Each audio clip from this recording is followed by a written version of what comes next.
lors du déjeuner de Pâques, ma mère a retiré l'assiette de ma fille et a dit « Cette nourriture est pour les enfants de ta sœur, pas pour les tiens. » Ma sœur a levé les yeux au ciel et a ajouté « Ramène-la à la maison si elle a faim. » J'ai simplement opiné du chef, pris une respiration calme et me suis dirigé vers la porte d'entrée. 30 minutes plus tard, leur service public, le Wi-Fi et tous les services que je payais se sont coupés d'un coup, et mon téléphone s'est mis à vibrer sous la panique. Je m'appelle Joseph. J'ai 37 ans. Au cours des 9 dernières années, j'ai été la personne que ma famille appelait quand il fallait que la lumière reste allumée. Non pas parce qu'ils le demandaient poliment, ni parce qu'ils en étaient reconnaissants, mais parce qu'à un moment donné, je suis devenu la solution à chaque problème financier qu'ils refusaient de résoudre eux-mêmes. Je n'avais jamais prévu d'être cette personne.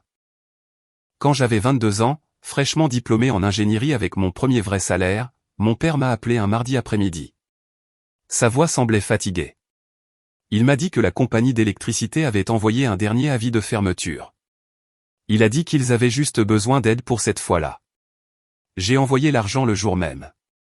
Cette fois-là est devenue chaque fois. Au fil des ans, la liste s'est allongée, services publics, Internet, services de streaming, livraison de courses. J'ai configuré le paiement automatique pour leurs factures d'électricité, puis l'eau, puis le gaz. Je les ai ajoutés à mon forfait téléphonique. J'ai connecté leur adresse à mon compte Amazon parce que ma mère disait que faire les courses en personne lui faisait mal aux genoux. Ma carte de crédit est devenue le mode de paiement par défaut pour des services que je n'utilisais jamais dans une maison où je n'habitais plus. Je tenais un tableur, non pas parce que je voulais le leur jeter à la figure un jour, mais parce que j'avais besoin de voir les chiffres moi-même. Sur 9 ans, le total a dépassé 126 000 $. Cela incluait les factures mensuelles de services publics d'une moyenne de 340 $, les abonnements Internet et streaming à 200 $, les courses d'environ 600 $ par mois, l'assurance automobile pour le camion de mon père, et les réparations d'urgence qu'il prétendait rembourser mais ne l'ont jamais fait. Ma sœur Grace n'a jamais contribué d'un centime. Grace était l'enfant prodige, de 3 ans ma cadette, mariée à un gars nommé Bruce, qui travaillait dans la vente et gagnait bien sa vie. Ils vivent à 20 minutes de là dans un lotissement plus récent avec un garage pour 2 voitures et une aire de jeu dans le jardin pour leurs 2 enfants. Mes parents l'adoraient. Chaque réunion de famille tournait autour des enfants de Grace, des photos de vacances de Grace, des opinions de Grace. J'avais une fille, Donna. Elle avait 6 ans, les yeux brillants et était obsédée par le dessin de papillons. Elle adorait rendre visite à grand-mère et grand-père parce qu'elle pensait que la famille signifiait des gens qui vous font vous sentir en sécurité. Je ne lui avais pas encore dit que la famille pouvait aussi signifier des gens qui vous rendent invisible. Mes parents ne m'ont jamais remercié, pas directement. Ma mère disait parfois des choses comme « Nous sommes tellement bénis ou Dieu y pourvoit ». Et je savais qu'elle parlait de moi, mais elle ne disait jamais mon nom. Mon père hochait la tête quand l'Internet fonctionnait, quand le réfrigérateur restait froid, quand Netflix diffusait ses émissions du soir sans mise en mémoire tampon. Il ne m'a jamais regardé pour dire « Merci, Joseph, de faire tourner cette maison ». Grace agissait comme si c'était normal lors des dîners de la fête de l'Action de grâce, des matins de Noël et des barbecues dans le jardin. Elle n'a jamais reconnu que les lumières étaient allumées grâce à moi, que le Wi-Fi que ses enfants utilisaient pour regarder des dessins animés existait parce que ma carte de crédit payait la facture chaque mois. Je me disais que c'était correct. Je me disais que je faisais la bonne chose. Aider la famille était ce qu'on faisait. On ne comptait pas les points. On ne demandait pas de reconnaissance. Mais au plus profond de moi, pendant les heures calmes où j'étais assis seul dans mon appartement à examiner mes relevés bancaires, je savais que quelque chose était brisé. Je ne les aidais pas à construire une vie meilleure, j'alimentais un système où ils prenaient et je donnais, et personne ne remettait jamais l'arrangement en question. Donna m'a demandé une fois pourquoi grand-mère et grand-père ne venaient jamais à notre appartement. Je lui ai dit qu'ils étaient occupés. La vérité était qu'ils ne nous voyaient que lorsque nous allions chez eux, lorsque nous entrions dans leur maison chargée de cadeaux et de bonne volonté. Quand j'ai payé les courses qui remplissaient leur table de Pâques, je pensais que c'était ce que faisait la famille. Je pensais que si je continuais à donner, ils finiraient par me voir. Finalement, ils se rendraient compte que je comptais. J'avais tort. Le déjeuner de Pâques a commencé comme toujours. Les enfants de Grace, Albert et Jennifer, couraient dans la maison en criant pendant que mes parents souriaient comme si c'était charmant. Donna était assise tranquillement à la table des enfants dans le coin, coloriant un set de table avec des crayons qu'elle avait apportés de la maison. ma mère avait dressé la table de la salle à manger avec sa belle vaisselle, celle qu'elle n'utilisait que pour les fêtes. Le jambon trônait au centre, glacé et fumant. Les accompagnements encombraient la table, purée de pommes de terre, casserole de haricots verts, carottes glacées au miel, petits pains. J'avais payé pour tout cela pas directement cette fois, mais les courses passaient par le service de livraison lié à ma carte. Ma mère commandait ce qu'elle voulait et les frais tombaient sur mon compte chaque semaine. Cette commande de Pâques à elle seule a coûté $340. J'avais vu la notification du reçu sur mon téléphone 2 jours plus tôt. Grace est arrivée en retard avec Bruce et les enfants. Elle a serré ma mère dans ses bras comme si elle ne l'avait pas vue depuis des années, même si elle était là il y a 3 jours. Bruce a serré la main de mon père. Albert et Jennifer se sont précipités vers la table des desserts, attrapant des œufs en chocolat avant même que quiconque ne dise le bénédicité. Personne ne m'a serré dans ses bras. Personne n'a reconnu que Donna et moi étions déjà là, assis sur le canapé à attendre. Nous nous sommes rassemblés autour de la table. Mon père a dit une courte prière. Ma mère a commencé à passer les assiettes. J'en ai préparé une pour Donna de petites portions, car elle était difficile. Je l'ai posée devant elle à la table des enfants. Elle m'a souri et a chuchoté « Merci, papa ». Puis ma mère s'est approchée. Elle a regardé l'assiette de Donna pendant une longue seconde, son visage se crispant. Elle s'est penchée, a pris l'assiette et l'a retirée.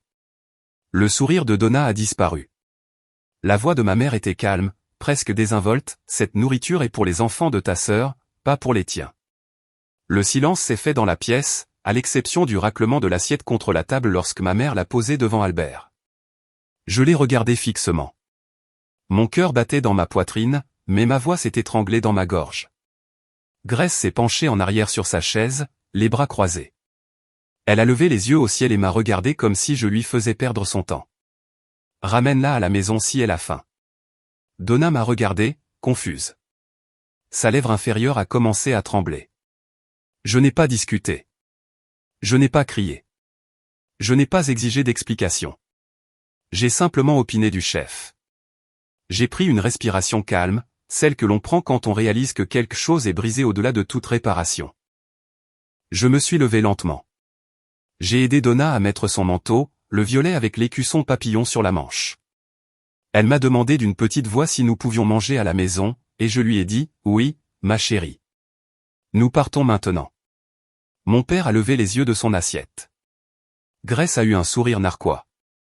Ma mère s'est retournée vers le jambon, passant déjà à autre chose. Personne ne m'a arrêté. J'ai tenu la main de Donna et je me suis dirigé vers la porte d'entrée. Mes pas étaient le seul bruit. J'ai ouvert la porte, j'ai senti l'air frais du printemps frapper mon visage et je suis sorti. La porte s'est refermée derrière moi avec un déclic. J'ai attaché Donna dans son siège auto. Elle m'a demandé pourquoi grand-mère avait pris son assiette. Je lui ai dit que nous en parlerions plus tard. J'ai démarré la voiture, je suis sorti de l'allée et j'ai roulé vers la route principale. Mon téléphone était dans le porte-gobelet. 30 minutes. C'était le temps qu'il fallait pour rentrer à la maison. J'ai utilisé chaque seconde. Au premier feu rouge, j'ai ouvert mon application bancaire. J'ai navigué vers les paramètres de paiement automatique. Mon doigt a survolé le paiement de la facture d'électricité pour l'adresse de mes parents. Je l'ai annulé. Puis j'ai annulé la facture d'eau. Puis la facture de gaz. Au feu rouge suivant, j'ai ouvert l'application du fournisseur d'accès Internet. J'ai supprimé mon mode de paiement. J'ai programmé une déconnexion immédiate. J'ai annulé Netflix, Hulu et Disney+. J'ai ouvert l'application de livraison de courses et j'ai retiré ma carte, puis j'ai supprimé leur adresse de mon compte. Au moment où je suis entré dans mon complexe d'appartements, chaque service que j'avais payé avait été systématiquement coupé. Mon téléphone est resté silencieux pendant 15 minutes de plus. Puis ça a commencé. Je me suis assis sur le canapé de mon salon, fixant mon téléphone qui vibrait sur la table basse. Donna était dans sa chambre en train de jouer avec ses peluches. Je lui avais préparé un sandwich au fromage grillé et des tranches de pommes. Elle semblait aller bien maintenant, distraite par ses jouets et un dessin animé qui passait doucement sur sa tablette. Mais je ne cessais de revoir le regard sur son visage quand ma mère a pris son assiette. Cette confusion, cette blessure. Elle avait 6 ans. Elle ne comprenait pas pourquoi sa grand-mère la traitait comme si elle ne comptait pas. Je comprenais, Moi, parce que c'était exactement ainsi qu'il m'avait toujours traité. En grandissant, j'étais le plan de secours, le responsable, l'enfant qui ne causait pas de problème, donc celui qui ne recevait pas d'attention. Grace faisait des caprices et recevait de nouveaux jouets. Je restais calme et on me disait de mettre la table. Grace ratait une classe et avait un tuteur. J'étais au tableau d'honneur et je recevais un hochement de tête. Quand j'ai été diplômé de l'université, mes parents ne sont pas venus à la cérémonie, Grace avait un récital de danse le même week-end. Ils ont dit qu'ils ne pouvaient pas manquer ça. Quand j'ai eu mon premier emploi d'ingénieur, mon père m'a demandé si je pouvais aider pour l'hypothèque ce mois-là. Je l'ai fait. J'ai continué à aider. Mois après mois, année après année. Je pensais qu'éventuellement cela s'équilibrerait. Je pensais qu'un jour il verrait tout ce que j'avais fait et se sentirait reconnaissant. Mais aujourd'hui, ma mère a retiré de la nourriture à ma fille. Aujourd'hui, ma sœur m'a dit de ramener mon enfant à la maison parce que la nourrir était gênant, et personne ne les a arrêtés. Mon téléphone a vibré à nouveau. J'ai jeté un coup d'œil à l'écran. Maman appelle. J'ai laissé aller vers la messagerie vocale. 5 minutes plus tard, un autre appel. Grace, cette fois. J'ai refusé. Les messages textes ont commencé à affluer. Joseph, pourquoi l'Internet ne fonctionne pas? Qu'est-ce que tu as fait? Le Wi-Fi est coupé. Les lumières vacillent. Qu'est-ce qui se passe? Tu es sérieux là? Maman, rappelle-moi. Ce n'est pas drôle. J'ai posé mon téléphone face contre terre sur la table. L'appartement était calme, à l'exception du ronronnement du réfrigérateur et du son ténu du dessin animé de Donna. Les murs me semblaient protecteurs, comme s'ils me maintenaient dans un espace où je pouvais enfin respirer sans que quelqu'un me demande de l'argent, me demande de réparer quelque chose, me demande d'être invisible pendant qu'ils célébraient des gens qui ne les ont jamais aidés. J'ai pensé au tableur, 126 000 $ sur 9 ans. Ce chiffre représentait des nuits tardives à faire des heures supplémentaires, des vacances annulées, des réparations de voitures retardées, un appartement plus petit que ce que je voulais parce que je devais garder une réserve pour leurs urgences. Et aujourd'hui, ils ne pouvaient pas donner une assiette de nourriture à ma fille. Je me suis levé et j'ai marché vers la fenêtre. Le soleil se couchait, peignant le ciel d'orange et de rose. Quelque part à l'autre bout de la ville, mes parents étaient probablement en train de paniquer, vérifiant les boîtiers de disjoncteurs, redémarrant les routeurs, appelant les numéros du service client qui leur dirait que leur compte avait été annulé par le titulaire principal de la carte. Laissez-les paniquer. Laissez-les se démener. Laissez-les ressentir ce que c'était que de réaliser que la personne qui maintenait tout en place avait enfin lâché prise. Je ne me sentais pas en colère. Je me sentais calme. Calme de la façon dont on se sent quand on arrête de lutter contre un courant et qu'on le laisse enfin nous porter ailleurs. Donna a appelé de sa chambre pour demander si nous pouvions avoir de la glace après le dîner. Je lui ai dit oui. Pour la première fois en 9 ans, je n'ai pas vérifié mon compte bancaire pour voir si je pouvais me le permettre. Je n'ai pas calculé combien je devais à quelqu'un d'autre. J'ai juste dit oui parce que ma fille le demandait et qu'elle méritait une réponse qui n'était pas alourdie par la dette de quelqu'un d'autre.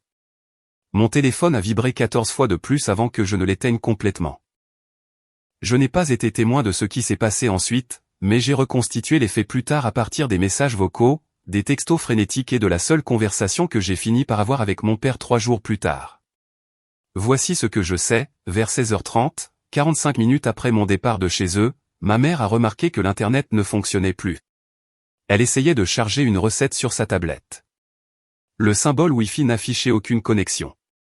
Elle a demandé à mon père de vérifier le routeur.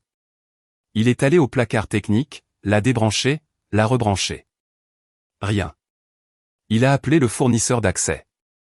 Après 15 minutes d'attente, un représentant du service client lui a dit que le compte avait été déconnecté à la demande du titulaire principal du compte. Mon père a demandé de qui il s'agissait. Le représentant a dit qu'il ne pouvait pas partager cette information, mais que le compte n'était plus actif. Mon père a raccroché, confus. À 17h, les lumières du salon ont vacillé. Pas une baisse de tension, un avertissement. Le compteur intelligent sur le côté de la maison avait envoyé une alerte au système de la compagnie d'électricité indiquant que le paiement automatique avait échoué. Sans paiement, la compagnie a initié une coupure douce, une période de grâce avant la coupure totale. Ma mère m'a appelé. Je n'ai pas répondu. À 17h30, Grace a essayé de diffuser un film pour ses enfants sur la télé du salon. Netflix a chargé un message disant que le compte n'était plus actif. Elle a essayé Hulu. Même message. Elle a essayé Disney+. Erreur. Elle m'a appelé. Je n'ai pas répondu. Vers 18h, mon père était dans la cuisine en train de parcourir ses emails à la recherche de factures. Il a trouvé l'avis de la compagnie d'électricité dans son dossier de courriers indésirables, compte en souffrance. Mode de paiement refusé. Action immédiate requise. Il a essayé de se connecter pour payer manuellement. Le site web demandait le numéro de compte. Il ne l'avait pas. Je m'en étais toujours occupé. Ma mère était assise à la table de la cuisine, le visage pâle. Elle a dit quelque chose à mon père, la voix tremblante. Qu'est-ce qu'on a fait? Grace, debout sur le pas de la porte, lui a lancé « Tu n'as rien fait ». Joseph fait du mélodrame. Mon père m'a rappelé. Messagerie vocale. Vers 19h, l'écran intelligent du réfrigérateur a affiché une notification « Prochaine livraison de courses annulée ». Mode de paiement supprimé. Ma mère le fixait comme si c'était une énigme qu'elle ne pouvait pas résoudre. Grace a essayé de commander une pizza en utilisant l'application liée à mon compte. Refusé. Elle m'a texté, c'est ridicule. Rappelle-moi. Je ne l'ai pas fait. À 20h, la compagnie de gaz a envoyé un email, échec du paiement automatique. Le compte sera suspendu dans 48 heures sans paiement. Mon père a essayé d'appeler les entreprises de services publics. Mais sans les numéros de compte, sans les mots de passe, sans le titulaire principal de la carte, il ne pouvait accéder à rien. Chaque système que j'avais mis en place, chaque paiement que j'avais automatisé était verrouillé derrière mon nom, mon email, ma carte. J'avais construit toute leur infrastructure, et j'étais le seul à savoir comment la faire fonctionner. Grace est partie vers 20h30, furieuse. Elle a dit à mes parents que c'était de ma faute, que j'étais mesquin, que je reviendrais en rampant une fois calmé. Bruce a chargé leurs enfants dans la voiture, silencieux, évitant le contact visuel. Mes parents se sont assis dans le salon semi-obscur, la seule lumière venant de la cuisine. Ma mère a essayé de m'appeler une dernière fois. J'avais déjà bloqué leur numéro à ce moment-là. À 21h, mon père est allé au disjoncteur et a basculé les interrupteurs, espérant que quelque chose se réinitialiserait. Rien n'a changé. Ils se sont couchés dans une maison qui semblait plus petite, plus silencieuse, plus froide. Et pour la première fois en 9 ans, je me suis couché en sachant que je ne leur devais rien. Le dénouement avait commencé. 3 jours après Pâques, mon père a fini par me trouver. J'étais assis dans ma voiture sur le parking d'un café pendant ma pause déjeuner, mangeant un sandwich et parcourant mes emails professionnels. Un coup à ma vitre m'a fait lever les yeux. Mon père se tenait là, les mains dans les poches, le visage fatigué. J'ai baissé la vitre à moitié. Il n'a pas perdu de temps. Nous devons parler. J'ai pris une autre bouchée de mon sandwich, mâchant lentement. Je ne l'ai pas invité à s'asseoir. Je n'ai pas déverrouillé les portières. Il a déplacé son poids, mal à l'aise. Joseph, je ne sais pas ce qui s'est passé à Pâques, mais ta mère est bouleversée. La compagnie d'électricité menace de nous couper complètement. L'Internet est parti. Nous ne pouvons même pas regarder la télé le soir. J'ai avalé. Ça a l'air difficile. Sa mâchoire s'est crispée. C'est toi qui as tout annulé. J'ai hoché la tête. C'est vrai. Pourquoi? J'ai posé mon sandwich et l'ai regardé directement. Parce que vous avez laissé maman retirer de la nourriture à ma fille. Parce que Grace m'a dit de partir. Parce que pendant 9 ans, j'ai payé chaque facture, chaque service, chaque commande de course. Et aucun d'entre vous n'a jamais dit merci. Pas une seule fois. Il a détourné le regard, le visage empourpré. C'était juste un malentendu. J'ai secoué la tête. Non, papa. Ce n'en était pas un. C'était la vérité. Vous m'avez tous utilisé comme un compte bancaire. Et au moment où ma fille a eu besoin de quelque chose, vous avez choisi les enfants de Grace plutôt qu'elle. Il s'est frotté le visage des 2 mains. Écoute, ta mère ne voulait pas dire ça comme ça. Elle était stressée. Nous sommes tous stressés. L'argent est rare en ce moment, et nous avons juste besoin que tu remettes les services en marche pour qu'on puisse régler ça. Je me suis adossé à mon siège, la voix calme. L'argent est rare pour vous parce que vous n'avez jamais payé vos propres factures. J'ai couvert vos services publics pendant presque une décennie. Est-ce que tu sais combien cela représente? Il me fixait, silencieux. Plus de 126 000 $. J'ai tenu un tableur, chaque paiement, chaque mois. Je ne vous ai jamais demandé de me rembourser. Je n'en ai jamais fait un problème. Mais vous avez fait sentir à ma fille qu'elle ne comptait pas. Alors maintenant, j'ai fini. Sa voix a légèrement monté. Tu vas nous laisser perdre l'électricité pour une seule erreur? J'ai soutenu son regard, le ton assuré. Ce n'était pas une seule erreur. C'était 9 ans à me considérer comme acquis. Et ce n'est pas moi qui vous laisse perdre l'électricité. Vous perdez l'électricité parce que vous n'avez jamais appris à la payer vous-même. Le silence s'est étiré entre nous. Une voiture s'est garée sur la place à côté de la mienne, le moteur s'éteignant brusquement. Mon père a essayé à nouveau, la voix plus douce cette fois. Qu'est-ce que tu veux que je fasse? Je veux que tu te débrouilles. Appelle les compagnies de services publics, crée tes propres comptes, utilise ta propre carte de crédit, paie tes propres factures. Il a regardé le sol. Nous ne pouvons pas nous permettre tout ça pour le moment. J'ai haussé les épaules. Alors faites des choix différents. Coupez le câble, annulez les abonnements, cuisinez à la maison, faites ce que n'importe quel autre adulte fait quand l'argent est rare. Il a ouvert la bouche pour argumenter, puis s'est arrêté. Ses épaules se sont affaissées. J'ai remonté ma vitre lentement, lui laissant le temps de reculer. Il est resté là figé alors que je démarrais ma voiture. Je suis sorti de la place de parking, le laissant dans le rétroviseur, petit et seul dans un parking vide. Alors que je retournais au travail, mon téléphone a vibré avec un texto de Grèce, papa a dit que tu ne voulais pas aider. Tu es pathétique. J'ai supprimé le message sans répondre. Pour la première fois depuis des années, je me sentais léger. Pas heureux, pas revanchard, juste léger, comme si j'avais porté un poids que je ne savais pas pouvoir poser. Et maintenant, mes mains étaient enfin libres. Ce soir-là, j'étais assis à ma table de cuisine, mon ordinateur portable ouvert et 9 ans de relevés financiers étalés sur la surface. Donna dormait dans sa chambre, sa veilleuse projetant une douce lueur violette à travers la porte entr'ouverte.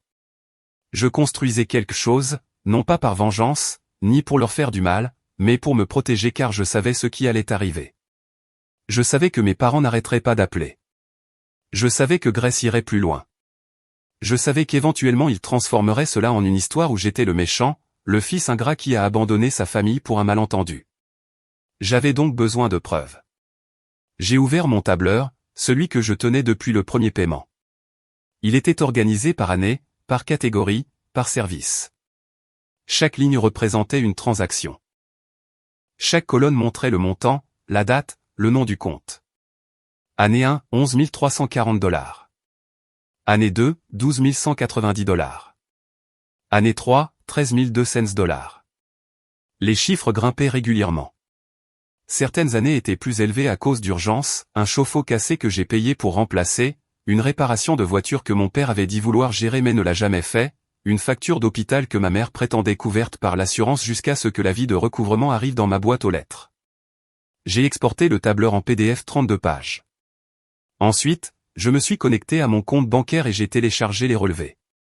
J'ai filtré par bénéficiaire, cherchant l'adresse de mes parents, leur nom, les compagnies de services publics, le service de course. J'ai pris des captures d'écran de chaque transaction pertinente. Je suis passé à mes emails ensuite, j'ai cherché des mots-clés, confirmation de paiement, paiement automatique, service activé, avis de facturation. J'ai enregistré chaque email en PDF. À 22 heures, j'avais un dossier sur mon bureau intitulé Finances familiales. À l'intérieur se trouvaient des sous-dossiers, services publics, courses, streaming, assurance, réparation d'urgence, divers. J'ai tout téléchargé sur un Drive Cloud et j'ai configuré le dossier en mode privé. Puis j'ai rédigé un email. La ligne du destinataire restait vide pour l'instant, mais le corps du texte était clair, factuel et sans émotion. Il commençait par une seule phrase, « Ceci est un relevé de tout le soutien financier apporté au foyer de mes parents de 2016 à 2025. » J'ai joint le tableur, les relevés bancaires et les confirmations par email. J'ai écrit un paragraphe de résumé expliquant que j'avais volontairement fourni ce soutien sans contrat ni accord de remboursement, mais qu'à compter d'avril 2025, je mettais fin à toute aide financière en raison de limites personnelles que je devais établir. Je n'ai pas mentionné Pâques. Je n'ai pas mentionné l'assiette de Donna. Je n'ai pas mentionné la cruauté. Je l'ai gardé propre, professionnel, le genre de document que l'on pourrait montrer à un avocat si les choses prenaient cette direction. J'ai enregistré l'email en brouillon. Puis j'ai fait des copies. J'ai imprimé le tableur et l'ai mis dans un classeur. J'ai tout sauvegardé sur une clé USB. J'ai envoyé le dossier par email à mon compte de sauvegarde personnel.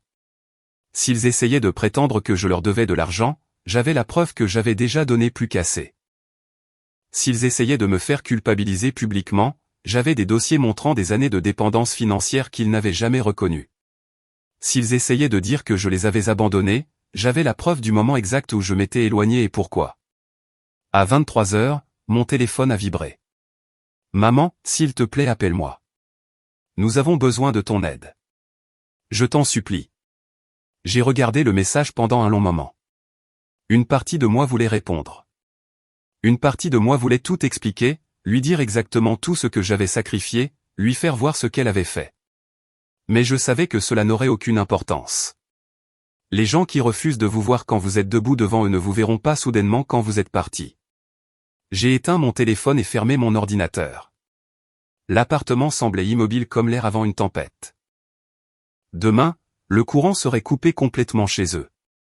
Demain, ils devraient appeler les compagnies de services publics eux-mêmes, créer de nouveaux comptes, payer des dépôts qu'ils n'avaient pas budgétés. Demain, ils apprendraient ce qu'il en coûte pour faire tourner une maison, et j'apprendrai ce que l'on ressent quand on lâche enfin, vraiment, prise. L'effondrement s'est produit plus vite que je ne l'espérais. Jour 4 après Pâques, le courant a été coupé complètement à 6h01 du matin. Ma mère m'a appelé depuis le téléphone d'un voisin. Je n'ai pas reconnu le numéro, alors j'ai répondu. Sa voix était frénétique. Joseph, s'il te plaît. Le courant est coupé. Il fait froid ici. Ton père ne trouve pas les numéros de compte. Nous avons besoin que tu les appelles. S'il te plaît. J'ai gardé ma voix calme. Maman, je ne les appelle pas. Tu dois contacter la compagnie de service public toi-même et créer un nouveau compte. Nous n'avons pas d'argent pour un dépôt. Alors vous devrez trouver une solution pour ça. Elle a commencé à pleurer. Comment peux-tu nous faire ça? Nous sommes tes parents. J'ai marqué une pause, laissant le silence planer. Tu as retiré de la nourriture à ma fille. Grace m'a dit de partir. Aucun d'entre vous ne s'est excusé. Alors, oui, je peux faire ça. J'ai raccroché.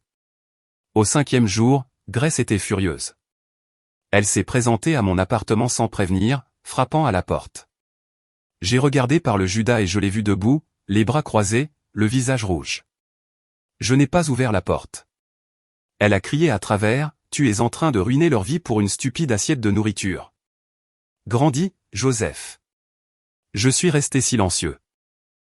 Elle a continué à hurler, « Papa et maman logent chez moi maintenant parce que tu es trop égoïste pour les aider. Tu es pathétique. » J'ai entendu des pas, puis le silence. J'ai vérifié par le Judas. Elle était partie. Plus tard dans la nuit, Grace a envoyé un texte de groupe à la famille élargie, cousins, tantes, oncles, des gens à qui je n'avais pas parlé depuis des années. Le message disait, Joseph a abandonné maman et papa. Il a coupé tous leurs services publics à cause d'un malentendu à Pâques. Ils logent chez moi maintenant. Si quelqu'un veut les aider, faites-le moi savoir parce que leur propre fils ne le fera pas. En moins d'1 heure, mon téléphone a explosé de messages. Tante Michel, est-ce que c'est vrai? Cousin Georges, qu'est-ce qui s'est passé? Oncle Roger, la famille ne fait pas ça l'un à l'autre. Je n'ai répondu à aucun d'eux. À la place, j'ai ouvert le brouillon de mail que j'avais préparé. J'ai ajouté chaque personne du texte de groupe à la ligne des destinataires. J'ai écrit une phrase au-dessus des pièces jointes, voici un relevé complet du soutien financier que j'ai apporté à mes parents pendant 9 ans pour un total de $126 000. J'ai mis fin au soutien le 20 avril 2025 après avoir établi des limites personnelles. Si vous souhaitez les aider, je vous encourage à le faire. J'ai cliqué sur envoyer. Le silence qui a suivi a été immédiat. Personne ne m'a renvoyé de message. Au 7e jour, mon père a appelé d'un nouveau numéro. Sa voix était plus basse cette fois, vaincue. Nous logeons chez Grace. Son Wi-Fi est lent parce que nous l'utilisons tous. Bruce est agacé. Les enfants font du bruit. Nous ne pouvons pas rester ici longtemps. Je n'ai pas répondu. Il a continué, j'ai parlé à la compagnie d'électricité. Ils veulent un dépôt de $400 et une preuve de revenu. Je n'ai pas ça. Ta mère a honte. Elle ne veut pas quitter la maison de Grace. C'est regrettable. Sa voix s'est brisée. Qu'est-ce que tu veux de nous? Je veux que tu comprennes que je ne suis pas ton plan de secours. Je ne suis pas ta banque. Je suis ton fils et ma fille et ta petite-fille et vous nous avez traités comme si nous ne comptions pas. Silence. Puis il a dit doucement, je suis désolé. C'était la première fois qu'il le disait. Je l'ai cru, mais cela n'a rien changé. Un est désolé et ne paie pas 9 ans de facture, papa. Un est désolé et n'efface pas ce qui est arrivé à Donna.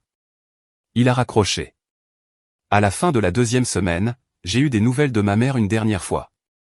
Elle a laissé un message vocal, la voix tremblante. Joseph, je sais que je t'ai blessé. Je sais que j'ai blessé Donna. J'avais tort. Je ne sais pas comment réparer ça, mais je suis désolé. Si tu ne veux plus jamais me parler, je comprends, mais sache s'il te plaît que je suis désolé. Je l'ai écouté 2 fois. Puis je l'ai enregistré et j'ai posé mon téléphone. Je ne l'ai pas rappelé, non pas parce que j'étais cruel, mais parce que je savais que les excuses étaient faciles quand les conséquences étaient dures. Si elle avait été désolée il y a 2 semaines, elle aurait arrêté ma sœur. Si elle avait été désolée il y a 2 ans, elle m'aurait remercié pour les factures que j'ai payées. Désolé n'était plus qu'un mot, et les mots ne reconstruisaient pas la confiance. 3 semaines après Pâques, Grace a arrêté de m'envoyer des textos. Mes parents ont emménagé dans une location plus petite, une qu'ils pouvaient se permettre par eux-mêmes. Ils ont créé des comptes de services publics, payé les dépôts, annulé les abonnements dont ils n'avaient pas besoin. Ils ont appris à vivre selon leurs moyens, et j'ai appris à vivre sans porter leur poids. Cela fait 3 mois depuis Pâques. Je suis assis sur mon balcon à regarder le coucher du soleil. Donna est à côté de moi, dessinant des papillons dans son carnet de croquis. L'air est chaud, le genre de soirée de printemps qui ressemble à une récompense pour avoir traversé l'hiver. Mon téléphone est à l'intérieur en train de charger. Je n'ai plus bloqué les numéros de mes parents, mais je ne les ai pas appelés non plus. Nous existons maintenant dans un espace étrange, séparés par les limites que j'ai construites et un silence qu'ils respectent enfin. Grace m'a envoyé un message le mois dernier. Il disait, je comprends maintenant. Je ne lui ai pas demandé d'expliquer. J'ai juste répondu, d'accord. C'était la fin de l'histoire. Mon compte bancaire a un autre aspect maintenant. Sans les paiements automatiques qui drainaient des centaines de dollars chaque mois, j'ai pu épargner. J'ai fini de payer ma voiture. J'ai mis de l'argent de côté pour les études de Donna. J'ai réservé des vacances pour nous deux, une semaine dans un chalet près d'un lac où elle pourra dessiner et où je pourrai respirer. Je ne me sens pas coupable. Je pensais que je le serais. Je pensais que le fait de les couper me rongerait, que je me réveillerais à 3 heures du matin en le regrettant, en me demandant si j'avais été trop dur, mais non. Parce que ce que j'ai fait n'était pas de la cruauté. C'était de la clarté. Pendant 9 ans, j'avais essayé de gagner quelque chose qui ne me serait jamais donné, le respect, la gratitude, la reconnaissance. Je pensais que si je donnais plus, sacrifiais plus, restais calme et fiable, ils finiraient par me voir, mais ils ne l'ont jamais fait. Et au moment où ils ont blessé ma fille, j'ai réalisé que je n'avais pas protégé les bonnes personnes. Donna tire sur ma manche. Papa, regarde. Elle me montre son dessin. C'est un papillon, jaune vif avec des taches bleues, posé sur une fleur. Je souris. C'est magnifique, ma chérie. Elle sourit de toutes ses dents. On peut l'accrocher sur le frigo. Absolument. Elle court à l'intérieur, ses pas sont légers et joyeux. Je reste sur le balcon, regardant le ciel devenir rose et orange. Je pense à mes parents parfois. Je me demande s'ils comprennent maintenant. Je me demande s'ils voient le tableur que j'ai envoyé à la famille et réalisent le poids que j'ai porté pendant près d'une décennie. Je me demande s'ils regrettent ce qui s'est passé. Mais je ne me pose pas assez de questions pour reprendre contact parce que la vérité est que certaines relations ne sont pas faites pour être réparées. Certaines familles ne sont pas des lieux sûrs et parfois, la chose la plus gentille que l'on puisse faire pour soi-même est de s'en aller. Je ne les ai pas abandonnés. Je me suis libéré. Il y a une différence. Donna revient dehors avec 2 briques de jus. Elle m'en tend une et s'assoit, s'appuyant contre mon bras. Nous restons assis en silence à regarder le coucher du soleil ensemble. Papa, demande-t-elle, est-ce qu'on va chez grand-mère pour mon anniversaire? Je marque une pause puis secoue doucement la tête. Non, ma chérie, mais nous allons faire une super fête ici. Juste nous et tes amis. Elle acquiesce, imperturbable. D'accord. C'est ça, les enfants. Ils s'adaptent. Ils avancent. Ils ne gardent pas de rancune comme les adultes. Donna ne demande pas pourquoi nous ne voyons plus mes parents. Elle ne pose pas de questions sur Pâques. Elle sait juste que papa s'assure qu'elle a de la nourriture, que nos lumières restent allumées, que nous sommes en sécurité, et cela suffit. Alors que le soleil plonge sous l'horizon, je réalise quelque chose que je n'avais pas pleinement compris auparavant. L'amour n'est pas ce que vous donnez aux gens qui prennent. L'amour est ce que vous protégez pour les gens qui comptent. Et Donna compte. Je compte. Le reste n'est que du bruit. Je finis ma brique de jus, je la froisse dans ma main et je me lève. Donna me suit à l'intérieur. Nous fermons la porte du balcon derrière nous et, pour la première fois en 9 ans, je ne sens plus le poids des attentes de quelqu'un d'autre peser sur ma poitrine. Je me sens libre.